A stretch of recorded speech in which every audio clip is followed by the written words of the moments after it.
Hi, I'm Tony Williams, and this is Brooklyn Savage.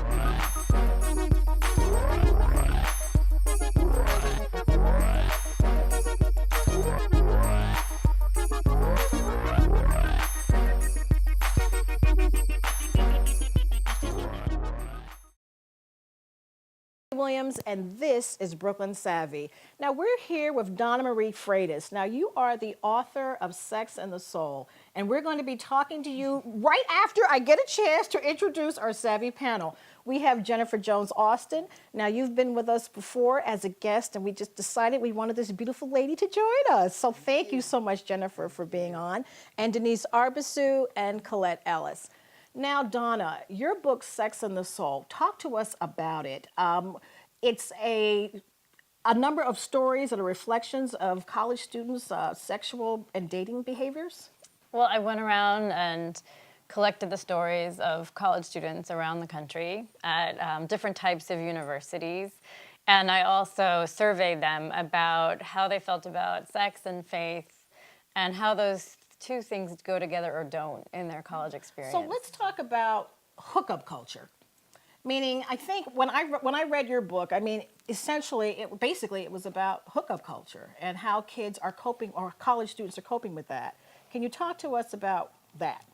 Well, that's hookup culture. Well, I would say that there's a lot of things going on in Sex and the Soul, but hookup culture is the topic everybody picks out that they want to talk about. Why is that? And I think it's because it's an issue that so many college campuses are struggling with regard to their students. And hookup culture existed when I was in college back in the day at Georgetown. Back in the day. Back in the day, yes. Anyway.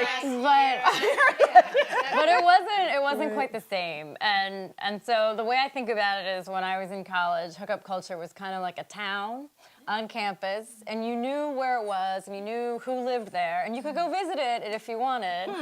But you could just avoid it altogether if you didn't feel like dealing with it when you're at college.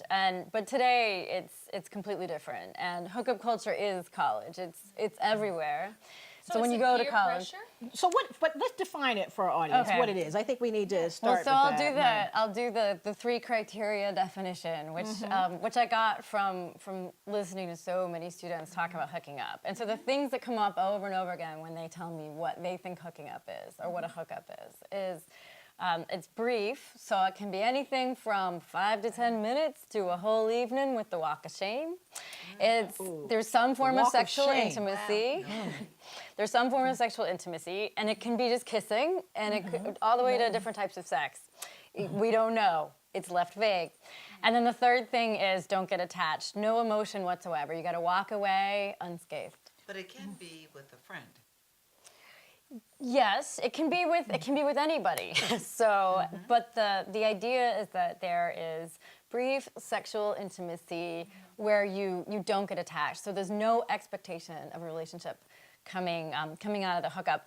But the thing that really trips up students, both men and women, is they're really bad at not getting attached. Right. And they think, oh, if I hook up, there's no drama. But there's tons of drama for everybody afterwards. So they're really bad at hooking up. What's the walk of shame? Oh, the walk of shame is when you wake up in someone else's residence hall room or apartment and you've hooked up with them the night before, and the idea is that you're not going to be in a relationship with them, so you sort of sneak out of the apartment with with all your things. And sometimes women will talk about how, especially after, they're all dressed up for the night. Right. And then so they're in their like little heels. Sad. And they're tottering through the snow. Right. In little heels and shiny dresses. And it's 8 a.m. in the morning. Yeah. So who's benefiting? Well, or is anybody benefiting? I think what was interesting to me when I did this project was I kind of imagined that I would sit down with all these college students and the women would complain and the men would think this was the best ever. They would be like, oh, I love hookup culture. And what I got was everybody complaining, both men and women. And women are allowed to complain publicly and men are never allowed to complain publicly. So men would talk about how... Because they risk their masculinity. Right. Yeah, I can see that because that's the notch. That's the notch thing. As a man, it's we wouldn't want attachment anyway, so this has got to be great. Women do want to look like they want attachment, and so let me complain so it doesn't look like I'm just hooking up. I would say everybody. It seemed like everybody wanted to be in relationships. They wanted to find a long-term partner. They wanted to fall in love, but they also felt like hookup culture wasn't going to get them there. Why does it have a life of its own, though? Meaning, Right. well, after They all what? sound What? unhappy. Right, They all sound Because very they all unhappy. pretend. A lot of what hookup culture is about is posturing for both men and women, but especially for men. I learned a lot about how men aren't allowed to be vulnerable or emotional in public. Wow. It hurts, it hurts their reputation as guys. But I heard so many people talking about how they wanted to go on, for example, an old-fashioned date. Many of them had never been on a date ever, or certainly not in Ever. college. So I would get this line Right. where students would say, I wish I could go on a date, but nobody dates here. To the point where I was doing all these interviews on campus, and I would sit there listening to student after student say this, and I wanted to say to them, okay, listen, I know you think nobody dates here and nobody wants to date, but everybody wants to date. So when you walk out of this room, someone's going to be waiting for me. If you think they're cute, you should ask them out. What role is substance abuse and alcohol playing in this? Well, see, this is the other unofficial criteria of the hookup, which is alcohol. So students will tell you that alcohol is a key ingredient because nobody would ever, one thing I heard a lot, nobody would ever make out if it weren't for alcohol. So nobody would ever get together. So do you think that's an excuse that they're using that? I mean, it sounds like they're afraid of intimacy, yet they crave it. I think alcohol is an excuse. Alcohol is also what sort of gets them psyched up or even sort of dulls them, I guess, into... Numbs you. So that you can perform. But So also you could it's the perform. all-purpose excuse. And so the next day, if you can say, I was really trashed, it doesn't matter if the person you were with was unattractive. That was one of the things I heard from students. It doesn't matter if something happened that you weren't planning on having happen. You can sort of, you can wish away everything through alcohol. And so students really rely on it as an excuse. Well, what about the issue of morality? I mean, what's happened to that In terms of in terms of, the hookup? I'm not sure. Does that hold you back? You know what? Maybe there's a. I think I hear what you're saying. You know? And I think you addressed it when you looked at the different college campuses and the climates on the Right, campus. right. Kind of the religion. The religion. Yeah, Does that the play a factor? evangelical, the Catholic. Can you speak to us about? Because I Yeah, think this gets to that's exactly when you spoke to students on evangelical campuses, there was a bit of a different experience. At least it sounded as though there were. That people would go there wanting to get married before they finished college. Is that correct?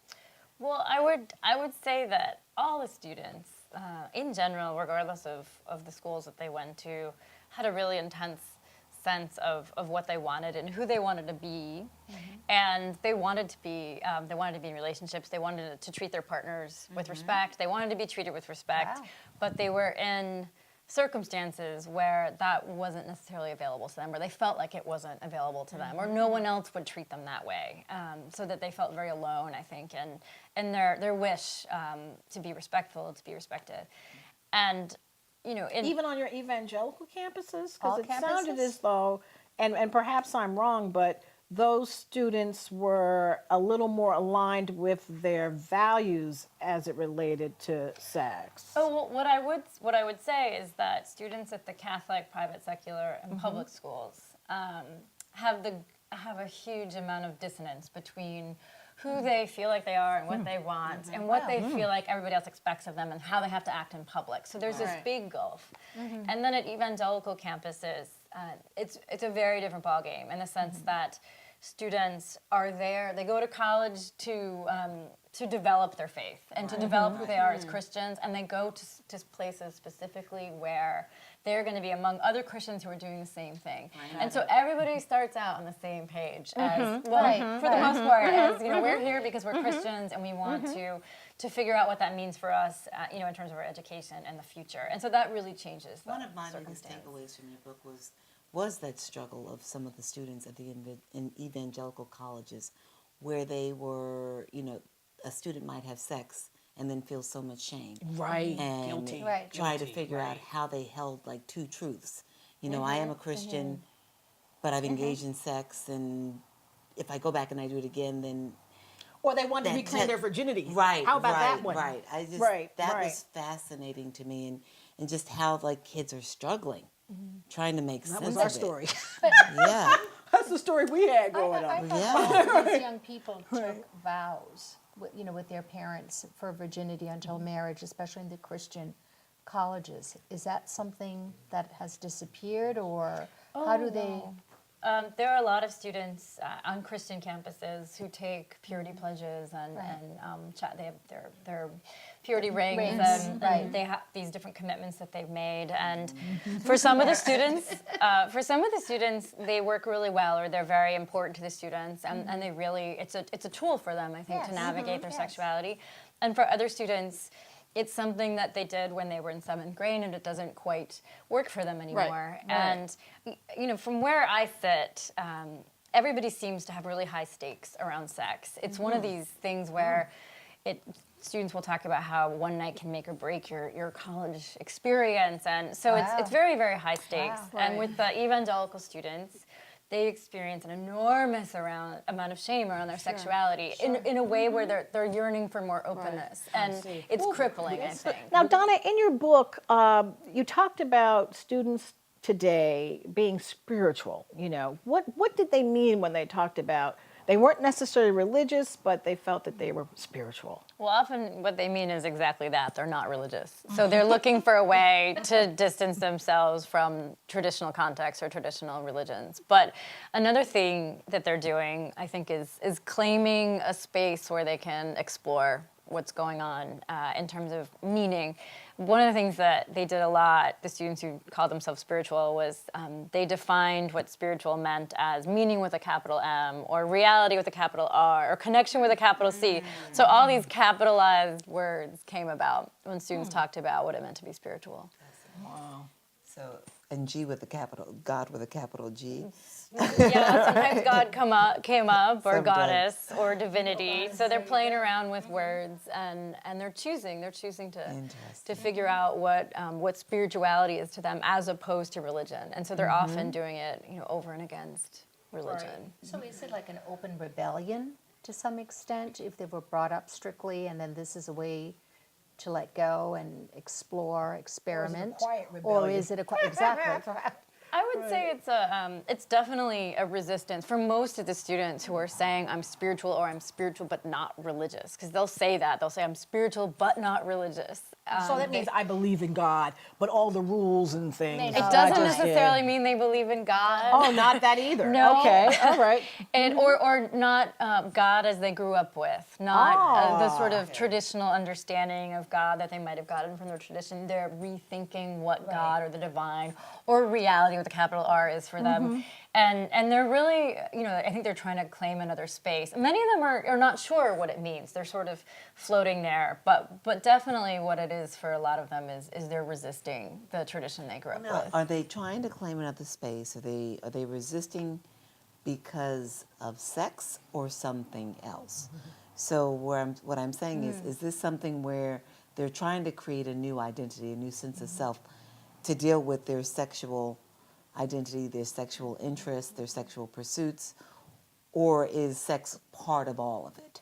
I would say sex is definitely part of it. For some of them, it's a huge part. For others, it's just one piece. But it's generally, sex is something that they're frustrated with. So they'll say things. They get very angry. They can't even enjoy it. They can't- Where's right. the enjoyment in this kind of sex? No, so what I was going to say is, How with could it be? regard to religion, what part of why they're claiming spirituality as opposed to religion is because they'll say things like, well, my religion told me don't do it. What am I supposed to do with that? I'm in college.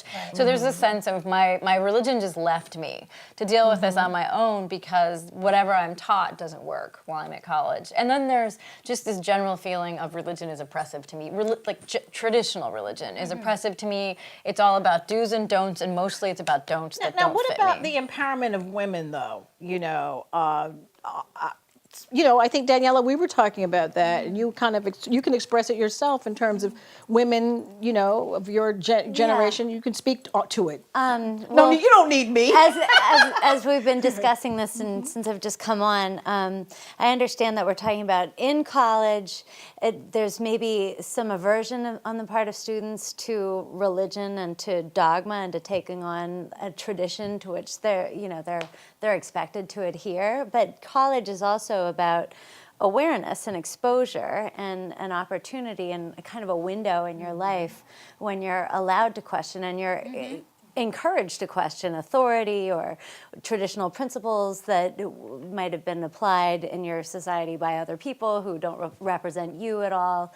It's a period of exploration and learning. But I do feel like women in college and myself, through college, in my 20s and early 30s, I felt very autonomous and independent and powerful within my own right to explore, learn, grow, establish my career, and not necessarily look to engage in just a very traditional relationship until I felt like I had cut out my own space in the world. And I wonder if many young women really are feeling that, actually.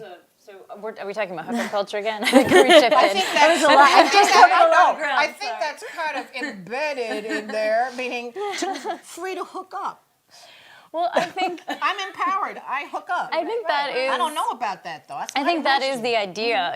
Part of the idea behind the hookup is that you're in college, you shouldn't get attached, you want to have lots of time. Right.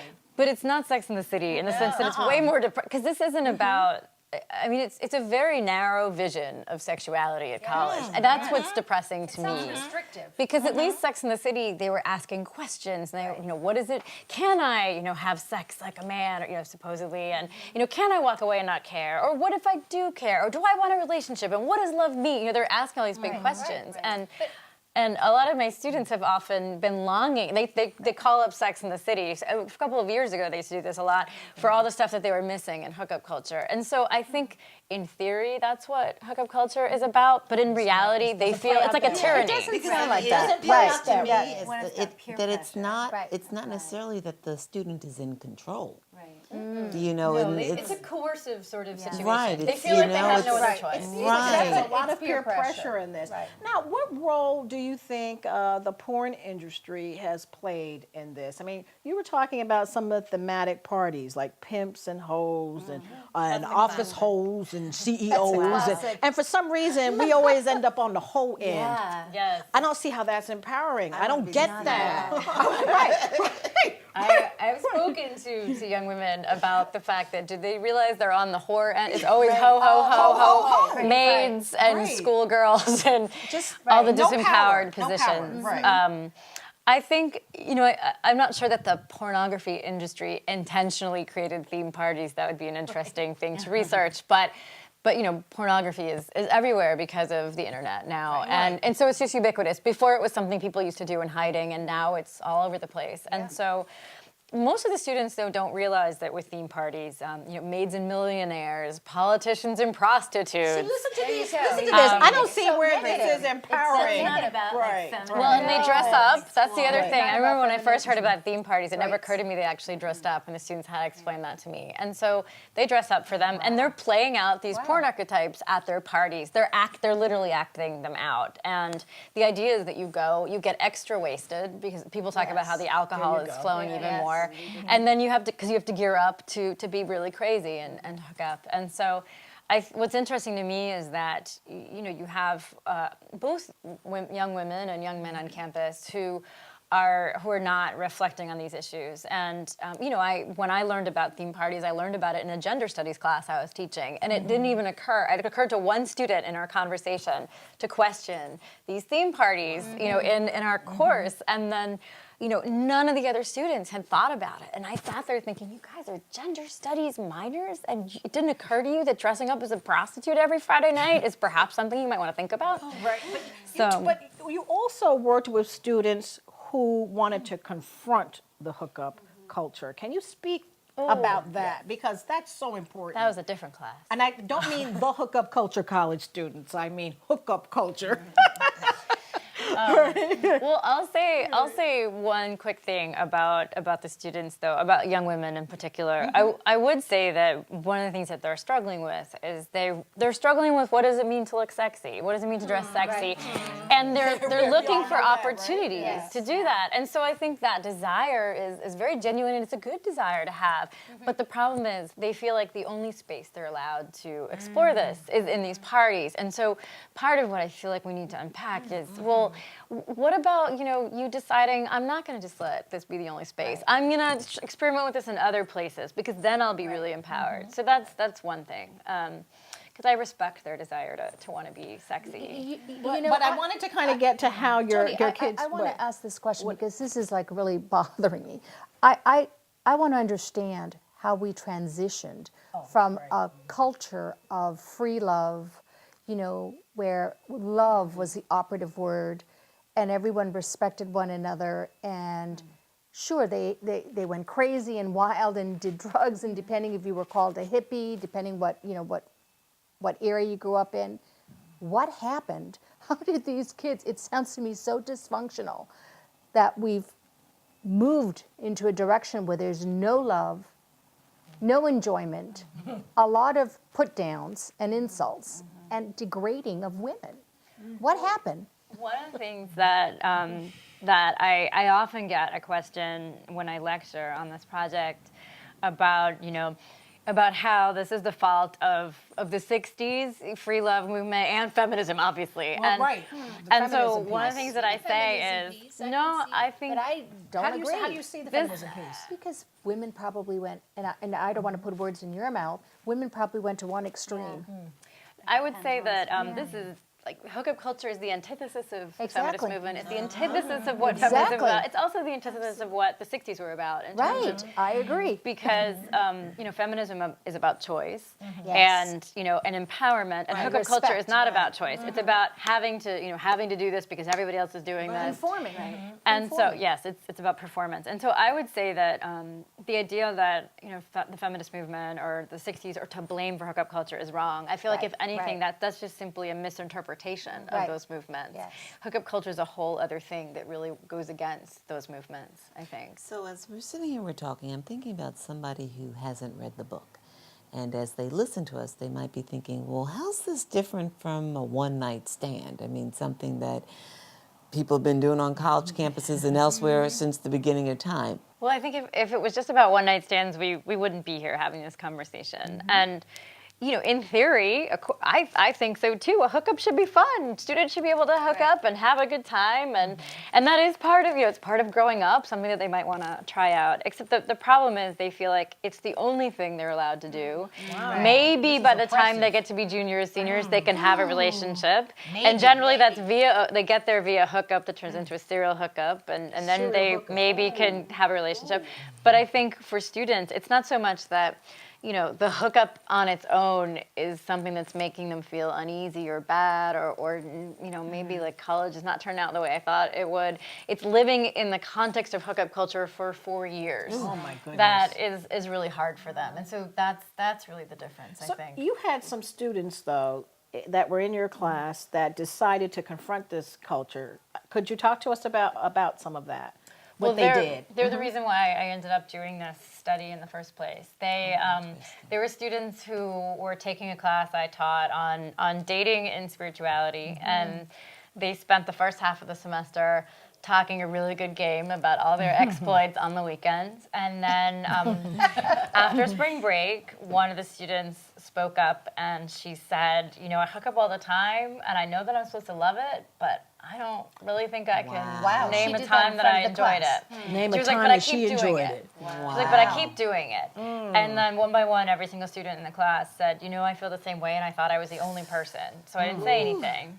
So they found out that they were pretending for each other about how great hookup culture was. And that was when they decided to confront it. So what were the tactics that they decided to use to confront this culture? Well, they ended up doing an entire newspaper devoted to questioning this culture and trying to And these are women, interested enough, and the one fellow, but it sounds like it's a woman's movement. But they asked questions about relationships, about drinking, about, why don't people date, about, there was one of my favorite articles was called Weekend Cinderellas, and the student was asking, she was talking about how we get all dressed up every Friday night, hoping to meet Prince Charming, and then we, walk away, like losing a shoe, doing the walk of shame. And she was like, why do we keep doing this? Why do we keep engaging in this cycle? Why don't we ask for more? Now, in closing, can you tell us a little bit about the Love and Fidelity Network? I know that you're involved in something like that, or? Oh, well, the Right. students have been in touch with me. I'm in touch with lots of different students across the country, and they're one of the groups that, these are students who have formed groups on their campuses to try to carve out space to be chaste while they're at college. And they're very conservative politically, and they tend to attract politically conservative students. Okay. But what they are trying to do is, I think, is mark out a space where students who do want to live a chaste lifestyle, what they may live, for example, at a Christian college, an evangelical Christian college, if they want to do that at, say, a Princeton, where Love and Fidelity is based, then they know where to go. They have a peer group to hang out with and to socialize with. And what's interesting about that is that's really half the battle. Is that you may, for example, want to gotta date find some as opposed to friends. hook up. Right, you got to But if find you your don't have anyone network. else, exactly. Right, you got to find your network. And so the Okay. social piece is huge, and I think that's one of the really interesting things about the Love and Fidelity network, that So they're when sort of looking providing for a that. college, Well, the Love and Fidelity you got to network. ask if they have a Love and Fidelity network. You know what? I think that's a good note to close on, ladies. That's all the time we have for this episode of Brooklyn Savvy. I'd like to thank you so much, Donna thank you for Marie. having me. This was wonderful, very enlightening, and I'm sure our viewers are going to get a lot from this conversation. So we will see you next time on Brooklyn Savvy.